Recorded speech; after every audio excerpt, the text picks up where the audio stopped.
And we are back.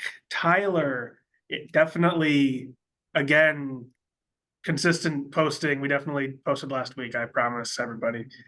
Um, that you guys just must not have gotten the video in your recommended feed because obviously when you guys subscribe, you also hit the bell to get notified when we post, right? I think Thomas forgot to hit the post button on the last one. I don't know, did I? The Oh gosh. world will never know. Tyler, it is another wonderful week. First full week of June. How are you doing? Are you excited for the summer, man? Doing good, excited for the summer. I just golfed this past Sunday for the first time this year.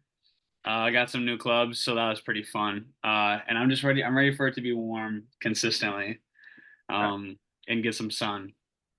I've been golfing once in my life. Yeah, I was very bad at it. yeah, that's how it goes. I'm also terrible at it. I've only golfed like 3 or 4 times fully still. So Yeah, I had to borrow my brother's clubs. Luckily, he's right-handed, but he golfs left-handed. So gotcha.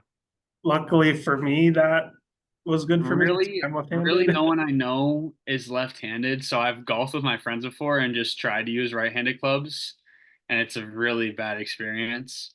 But I just finally bought myself a set of lefty clubs because I was like, I'm, I'm over like trying to be righty. I'm just gonna buy my own clubs because why not? Yeah, my dad just found a pair of used clubs that I'm going to end up buying. Um, Nice. that have to be regripped and whatever, which I will not be doing myself. Because Of course. speaking of my brother, last time he tried to regrip his clubs, he cut his hand open. So um, I'll be letting a professional take Let care a of trained it. professional take care of that one, Yeah, Thomas. I don't. I would rather not have to go to the urgent care to get stitches in my hand or something like that. You know what they say? History repeats itself. So Yeah, yeah, yeah. It'll be a family curse. Then my dad's gonna try and do something stupid with golf clubs, and then he's gonna like break his entire wrist or something. I don't know. But Tyler, that weird tangent aside, NFL news happened this week, man. yeah, Justin Jefferson signing highest paid non-quarterback in NFL history. ever. Yeah. Just quick reactions. I think it's a very smart move for the Vikings.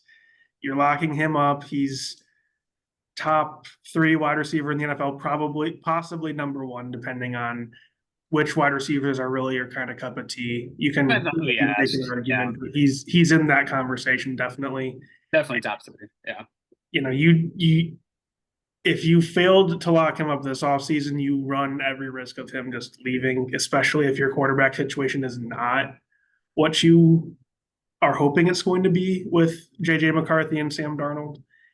So for me, Like I got Sam Darnold in there too. well, there is a chance that Sam Darnold starts during this season for a I, portion. right. Of course. And so having Justin Jefferson locked up, you now have control of him. Although that being said, players force their way out of teams all the time, anyways. But at least Yeah. this way, if he wants out, you're going to get something in return for him. That's true. So yeah, I really like this deal. You know, I feel like at some point we're going to end up seeing wide receivers taken like first overall in the NFL draft because at some point having that top end wide receiver on a rookie contract is not going to be equal to having a really good quarterback on a rookie contract, but it's Right. going to be highly sought after once teams realize just how much they actually have to pay these guys. Yeah. I mean, ideally, you know, trying to think how to explain this. Ideally, he's like the cornerstone of the offense. I mean, well, no, what I meant to say is right now he is like the proven cornerstone of this offense. Ideally, you would like JJ to become the cornerstone of the offense with Jefferson, JJ McCarthy become the cornerstone with Justin Jefferson. But obviously, that's still super up in the air. And I mean, who knows, rookie quarterback and everything. But like you said, locking him down. And yes, people do push their way out, but I feel like at least they're showing that they're making an asserted effort to try and keep him in Minnesota, right? Cousins leaves, get him a new quarterback in the draft. That's the first thing they take care of. Give him his bag because we know he's worth it. Like you said, you can have a debate about if he's one, but I don't think there's a debate on if he's top three or not in the league right now about being just a receiver in general. So, I mean, get him a guy that can throw him, at least just throw him the ball and then go from there.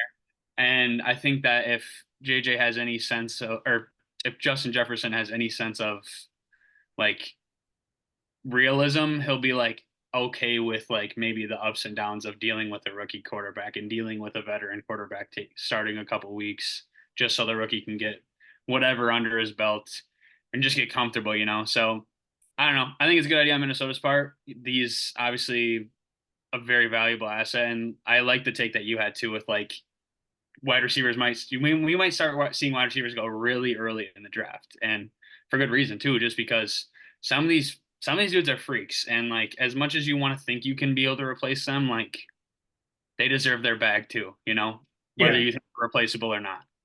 Yeah, I mean, we saw that with the Titans thinking they could just really easily replace AJ Brown, trading him to the Eagles with for the pick that turned into Traylon Burks, and Burks still could do something in the NFL at some point, but he has not to this point.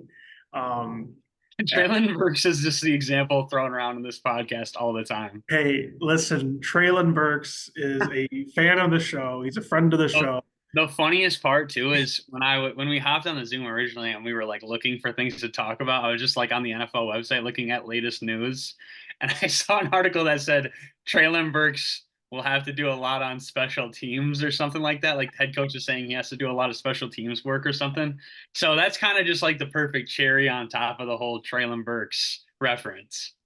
Yeah, it's like it was 3 years ago or 2 or 3 years ago, teams decided, oh, we're just not going to pay our wide receivers. We'll just trade them and then use that return to go draft a guy. The Packers did pretty much the same thing with Devontae Adams Yeah.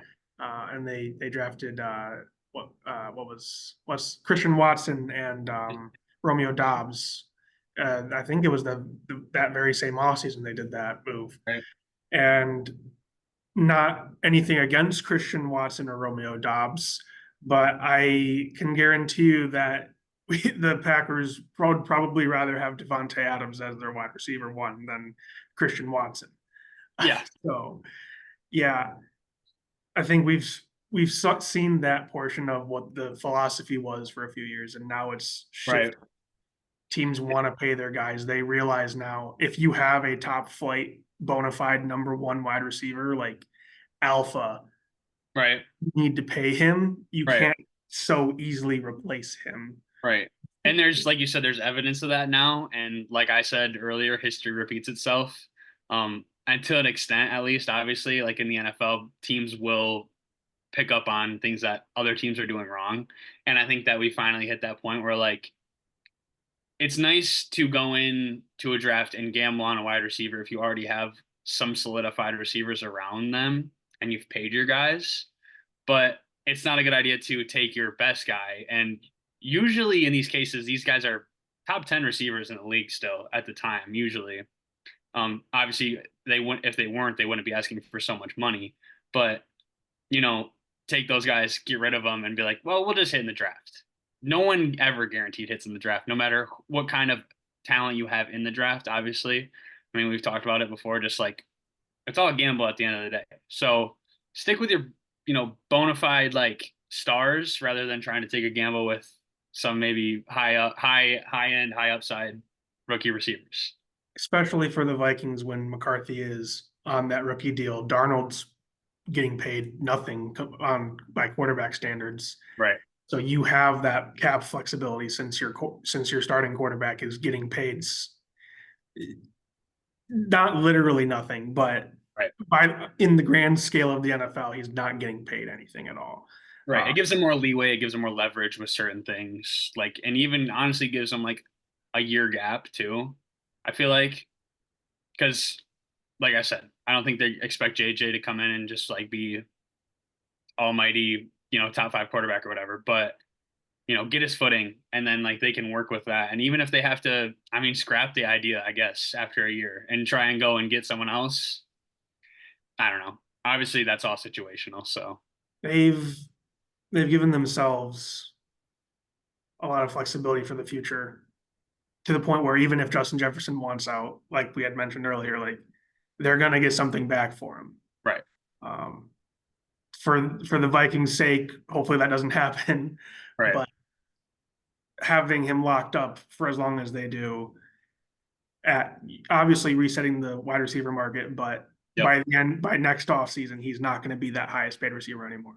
It's going to exactly. have to be It's like Jabbar Chase it's the or whole something. argument with when we were Mhm. talking about Amon-Ra St. Brown. Like, yes, they reset the market, but guys like Jefferson haven't even been paid yet. And now look at it, like he's still has obviously a very large deal, but like you said, by next offseason, the numbers are just going to increase more because if we're being honest, everyone in this league thinks that they deserve to be paid just as much as the number one guy at their position respectfully gets paid.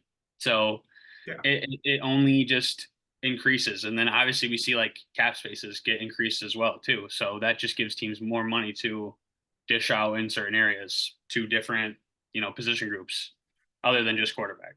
So And Justin Jefferson wasn't the only one to sign an extension this week. He's joined by 49ers running back Christian McCaffrey, who signed a 2-year extension with the 49ers to stick around. I mean, for me, Tyler, this just the 49ers are aware of what their window is, yeah, and this extension is what you have to do. He's your best offensive playmaker without yeah, question. I don't think that Debo Samuel or Ayuk or anyone else on that offense holds a candle to what he does uh, on offense for you. So mm, obviously locking him down, it's again kind of setting that market. I think he's getting paid 19 million yep, next 19 million a year year, for I and think 2 years. that will create some other interesting things for their cap situation, like with Ayuk and things like that that we'll get to later. But Right. just again, like with Justin Jefferson, but on the flip side of you're not rebuilding, you're in your window now Yeah. I mean, it's win now, obviously, going for those forward. guys. And his So extension should end the same time that Purdy's going to be due for his extension as well. So right. this the maths out for them in Right. this And situation. I mean, obviously, we're all aware that running backs don't exactly have the best expiration date in the NFL. So it comes quick. So might as well just push out that money now. Purdy's on a bare bone deal because he's the last pick in the draft. I mean, they have other guys they have to pay, obviously, like we said, we'll get into later. But I mean, we've witnessed it firsthand too. Like Debo played this role that CMC's played and did not produce like CMC produced this past year. Like we've saw Debo take snaps at running back and wide receiver throughout a game, and just statistically, he was fine. Yes, he's great. Obviously, Debo is a playmaker. He's good, but like doesn't hold a candle to what CMC's done. I mean, what offensive player of the year last year, correct? Yeah, I mean I just phenomenal. Throwing touchdowns, rushing he's touchdowns, a catching top touchdowns he's a top 10 player in the NFL right now. Like easily, easily. certainly on offense, if not both sides of the ball.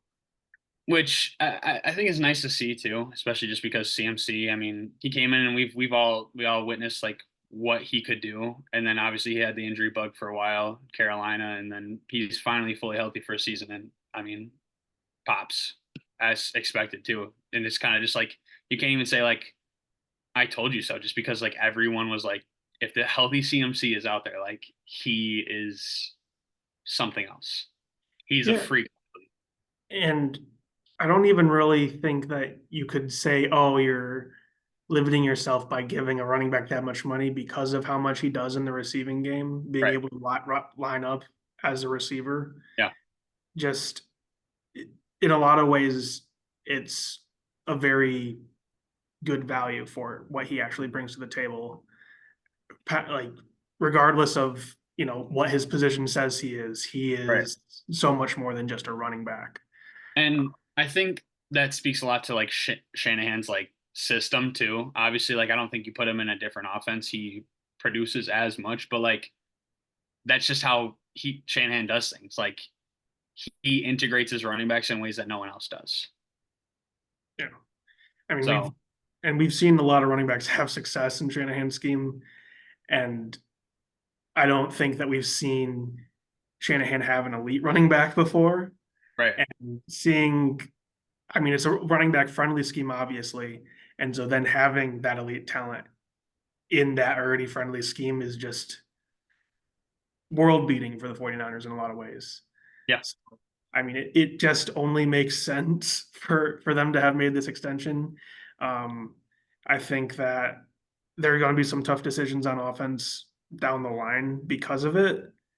Um, but I mean, just understanding you probably might only have 2 more years of a serious, legitimate Super Bowl window Yep. with your roster as it currently is constructed. Obviously, they can still retool, kind of reboot the system a little bit and still be a competitive team. But with the core that they've built right now, this next year, the year after, this is probably the only shot they're going to have with this actual core that they have. So again, it just you have to make that push when it's present for you. Yep. Agreed. Yeah, I mean, I guess we can get into Ayuk a little bit. What does this Yeah, mean? I was gonna say we might as well just kind of Yeah, roll into that topic. yeah. Um, you go ahead if you want. I was I mean, yeah, for me, I think they still have enough flexibility. I think I was reading they still have enough flexibility to re-sign Ayuk. They're probably going to have to restructure certain contracts, do a bunch of weird cap magic, which NFL GMs and their whole front office honestly are really good at. yeah. Void years, all those kind of things. The cap doesn't really exist anymore Yeah, in the no. grand scheme of things. Uh, Eventually, it's going to come back to bite you. Like, I think the Saints are kind of dealing with that now because they kept pushing and I feel like pushing the Saints have back for a been long dealing with time. that. Yeah, I think it was the late 2010s is when they were really just pushing everything off into the future, and now they're really feeling the hurt Yeah. from that.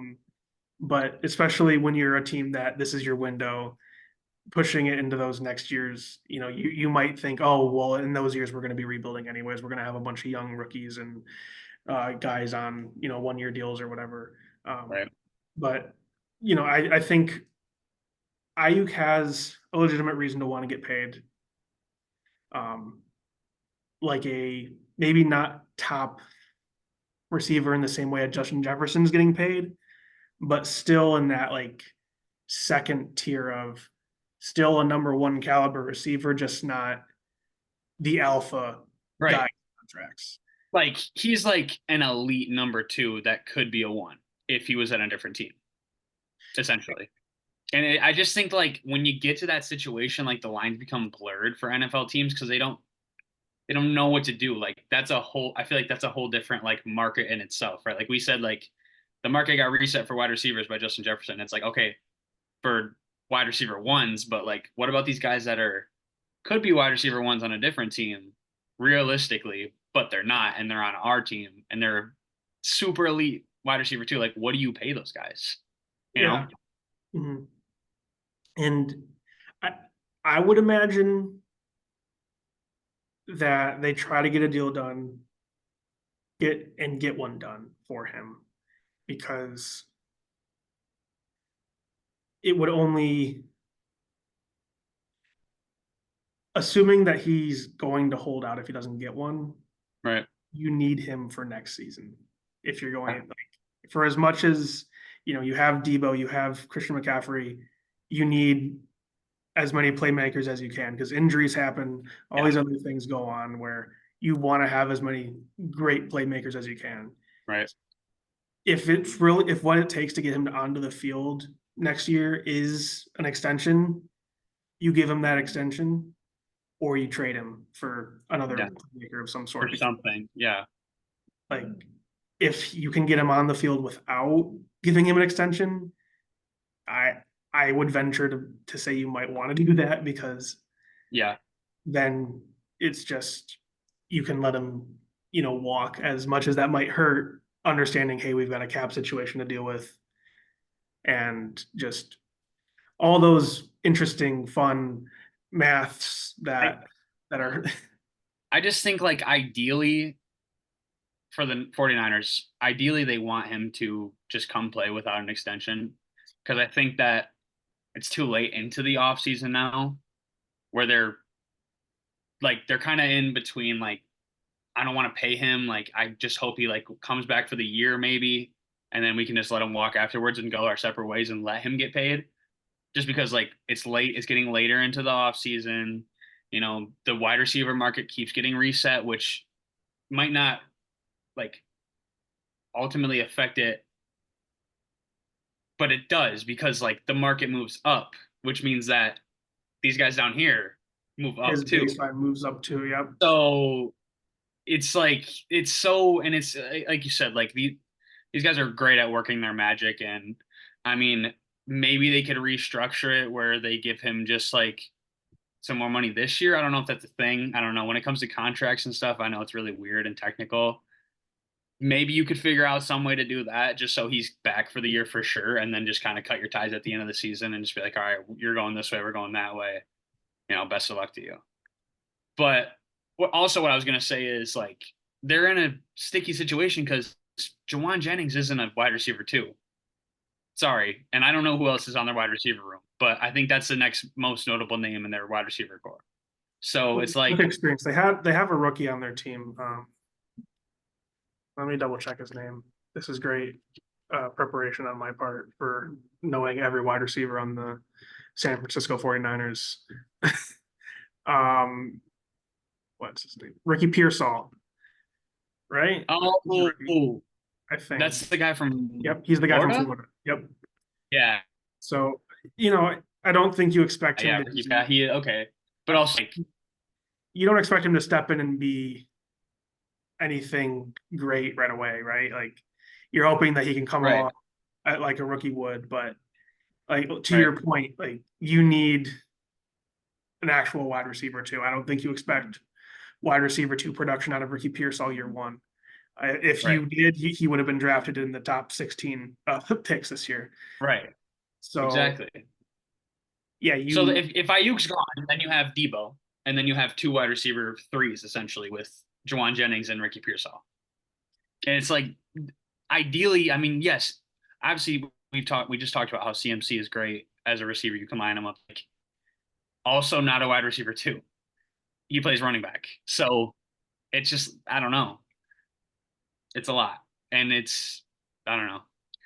I'm just gonna say this as time goes on, their situation gets like I think they keep digging themselves a bigger hole to get out of. mhm. Because realistically, they could have paid him when the market was much smaller for a wide receiver one. They could have paid him and be like, all right, we're gonna give you this, like a middle of the road, like this is what the top guy's getting paid, this is what you're getting paid now, because they knew that all of these contract extensions were coming up. Amon Ra, Justin Jefferson, like these top guys that are gonna want a lot of money. And they didn't do anything about it. Yeah, and just they're going to be an interesting situation in 2 years when CMC's money does come off the books, but then they have to pay Purdy. They have to. Debo might not even be on the roster because he's also going to have to be Yeah. paid money, and it's just they're going to be in a very tight cap situation eventually. Uh, and to your point, like before the Justin Jefferson's extension was the time to get the extension done for not just Ayuk, but also for a team like the Bengals to get their deal done with T. Higgins. Right. Because obviously T. Higgins isn't going to be your wide receiver one in Yeah. Cincinnati. You've got Jamar Chase. Jamar Chase is probably going to reset the market next offseason when Yeah. he's for an extension. But for the Bengals and Higgins, just it doesn't seem like either side wants to have a deal get done anymore. I'm surprised they haven't traded him, honestly, at this point, because I feel like that's been talked about since the beginning of this offseason, forever ago. I wonder what number Higgins is looking for and if teams want to pay that. Does he Yeah. see himself as an actual true number one receiver? I Yeah. think that he showed he can be. I feel like there's two tiers to like number one receivers. Right. There's like true number one guy. This is your, elite. You can put him out there. Just Yeah. expect him to be at every corner in the Cream of the NFL. crop, top guy around the league, no matter where he goes. And then there's like the complementary one where Right. he's really kind of a one of three, where there's two other guys that are very close So in he's like a actual 1A. He's like a 1A, right? 1A, Yeah. but not in like the same idea where it might be like the Eagles who have two very, very good wide receivers, Right. or it's a 1A, 1B, but your 1A is also your alpha in AJ Yeah. Brown, like more of the actual, like a true two tiers of we have two ones, Yeah. Yep. which is really just two elite Which twos. is like, I guess, like, let's go back to the 49ers because I feel like that would be like, you could say that like about like Debo and Ayuk, I guess. Right? Like, that's I a good think example. especially because Debo's been a bit slower Yeah. recently. Right. I think that he had an argument for being a true one for a very short period of time. I would agree. Yeah. But now he's definitely in that 1A, 1B Right. situation. And yeah, I think the Bengals find themselves looking at Higgins and saying, well, in reality, that's what you are, is at best a 1A, 1B kind of guy, or Right. you that 1B in a lot of situations. Right. Right now, you're our two because we have that alpha, Yeah. in Jamar Chase. Does Higgins want to be paid like that alpha wide receiver? Because he's not going to get that from any NFL team at all. Yeah. No. And then at the same time, what do the Bengals want for him, and what are Right. teams willing to give up? Right? Do they Right. want multiple first round picks or things like that? Where probably not going to get that for Higgins. Right. Uh, yeah, to me it just seems like if the deal was going to get done for them, it would have been done by now. Just Right. because Agreed. the Bengals are in a very not a very different situation. They want to be competing for a Super Bowl. Yeah. They're in a tough spot because they've done a not great job building around Joe Burrow, in my opinion. Never really figured out the offensive line situation, and now your receivers are just going away. You already lost Tyler Boyd, which, yeah, he's just a slot guy, but still, he was a productive player for you. So, Yeah. just the I Bengals. mean, I don't know because like then again we don't know what these guys are asking for like we just talked about like I feel like a good comparison I just thought of in my head is like, okay, this might hurt a little bit for you, Thomas. This might hit your heart a little bit, your heartstrings a little bit, but like Le'Veon Bell, right? Oh, Wants to get extended in Pittsburgh. He's at his asking price is ridiculous. He is just doesn't realize this, turns a blind eye to it. So he declines, right? He goes into free agency. And then he gets his world rocked when he's like, no one's paying me what I want. And actually I'm getting offered the same, if not less, to go play for these other teams. I think sometimes it's just like they need to be like, hey, this is real world, buddy. Like, we're not paying you that. I don't know what made you think we were going to pay you that kind of money, but we're not, and I don't know. Maybe it's just a realization he has to come to. These players that like aren't at the time. Le'Veon was a top guy, but was he also was the like, best. He was the best running back in the league yeah. when that was going But on. he's all. I mean, obviously, like we talked about, running backs a little different. You're getting Yeah, older, fall off, blah blah. Blah. Receiver, it's like these guys are like they last into their 30s now. really good, They but like I don't know. What's their price? shelf What's life their for receivers tends to be longer than a running back, yeah. uh, Right. which is why in a couple of different ways that comparison is a little bit different. Just because one receiver versus running back.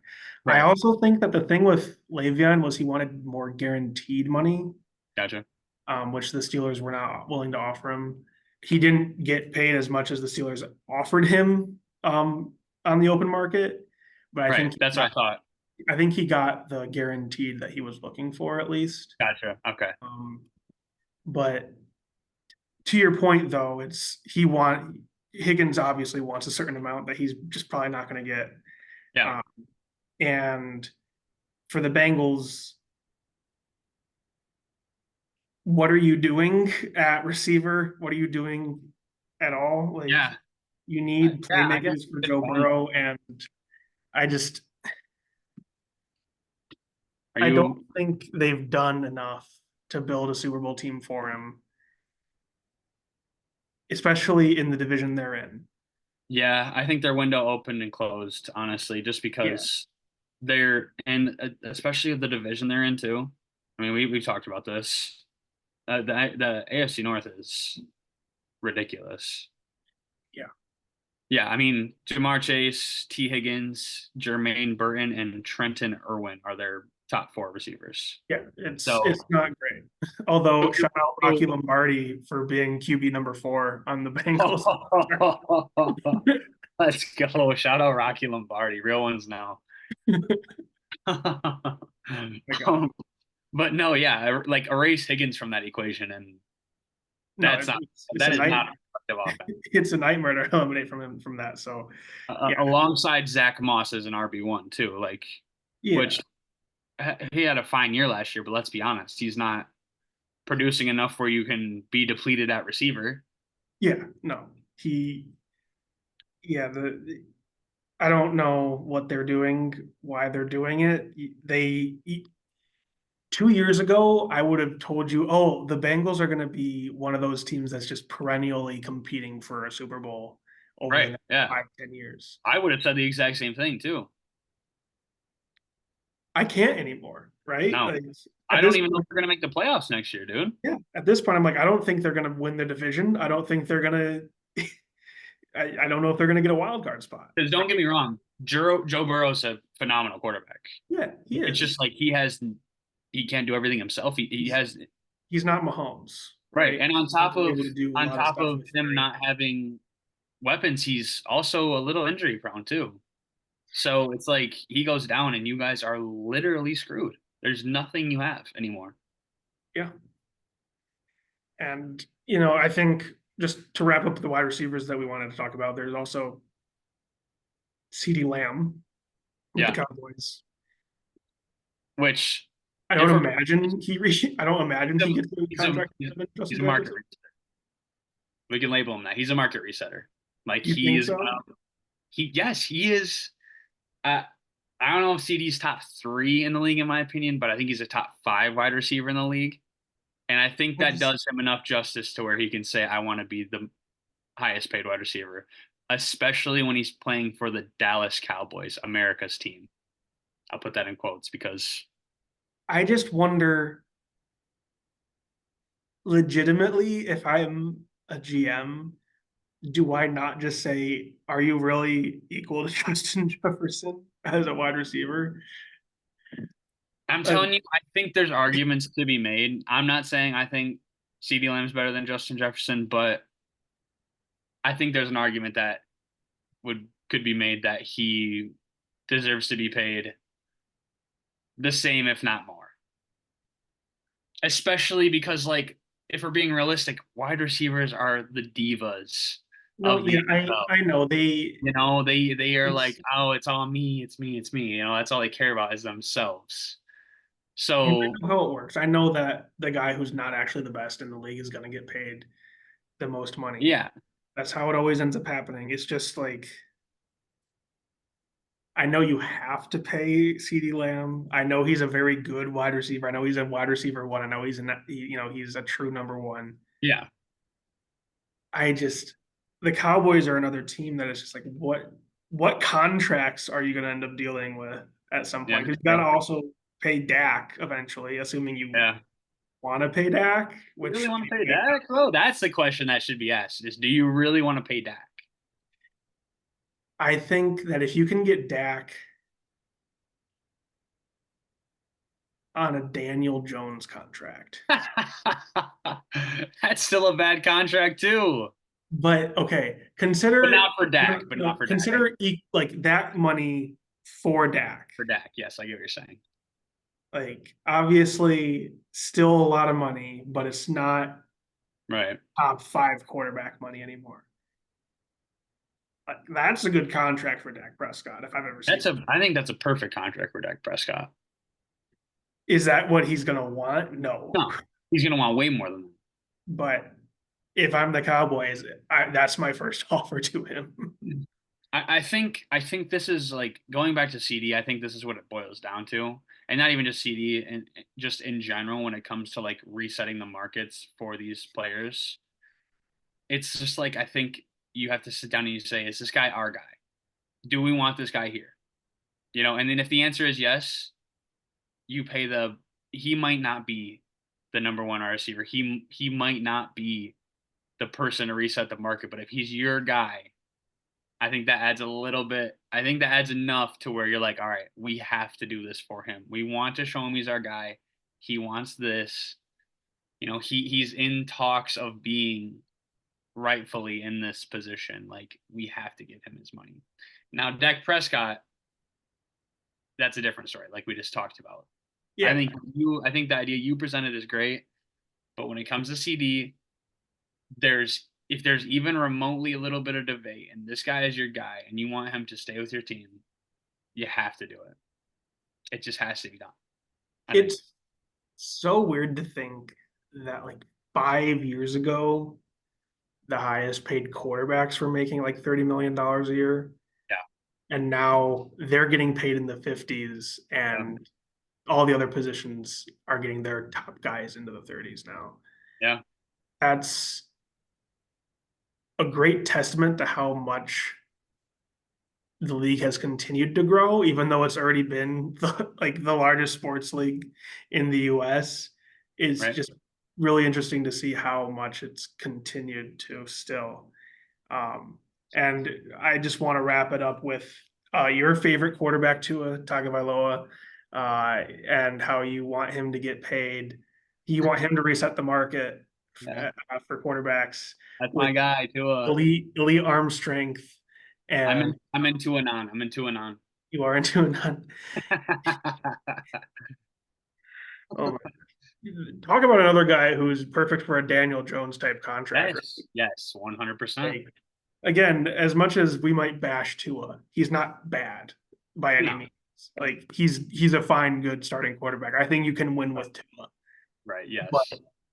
you're hamstringing yourself a lot if you if he resets the quarterback market for you. Agree. Um, Especially with the young pieces on that team too. mhm. You know, And they need to rebuild their defense still, and just Dolphins. I think the last three teams, the Dolphins, Cowboys, and Bengals. Oh, there goes my cat. Sorry. Dolphins, Cowboys, and Bengals. What are they do? What are they do? I think they're one of those "What are you doing" teams for me. yeah. Those are the three "What are you doing" teams that I've just been like, what in the world is your off season right now? What's your Jerry thought Jones process going off behind? like, oh, we're making big moves, and then they did nothing but bring They Zeke did back. nothing. Zeke is something, I suppose, right? Yeah, I guess. And then the Dolphins just lost half their defense, lost Robert Hunt, and just I guess re-signing Jalen Waddle's a thing, but that's not a thing for you this year exactly. Yeah. And we've already gone over the Bengals, so yeah, just I know we were supposed to be talking about contract extensions, but that's something I need to get off my chest. Is No, fair enough. what I are they I agree. doing? But I mean, I don't know. These guys think they're doing everything right too. That's the crazy part. And we're sitting back and we're like, what the hell are you doing? And they're Yeah, like, we're doing the right things. Like Jerry Jones lives in a fantasy land, I'm convinced. But he does. He he does. lives in Jerry world. So yeah, I mean, what am I kidding myself? Of course he lives in a fantasy land. Oh my gosh. All right. Well, before we get going, I have one last thing to talk about, Tyler. Yeah. Um, I know we are a football podcast, Yeah. but I need to just say, speaking of like, what the hell are you doing? What the hell is with Zach Edey being talked about like he's a top, like he's a lottery pick? Like, what is going on with that? Where I'm seeing all these reports like, oh, this scout likes Edey as a lottery pick. Like, what? Huh? Why? What are we doing? Thomas, if there is one hater left on this planet of Zach Edey, I am that person. I could not tell you why people could plausibly think that he's a lottery pick. I Like, get I get wanting to like maybe make him a project and see if you can like do something with him and draft him late. Like, But I he's mean, Boban. Like that's just all he is. right, right, because like, and the weird part too is like thinking back to it, like we saw like Luca Garza. I feel like who's just from a collegiate standpoint so much better than Edie ever was, and look at how he translated to the NBA. He, I don't know. I don't get it. I don't understand the Zach Edey hype. I don't know how anyone can even enjoy sitting there and watching him play basketball at all. Because it honestly makes me sick it's to a my miserable stomach. existence.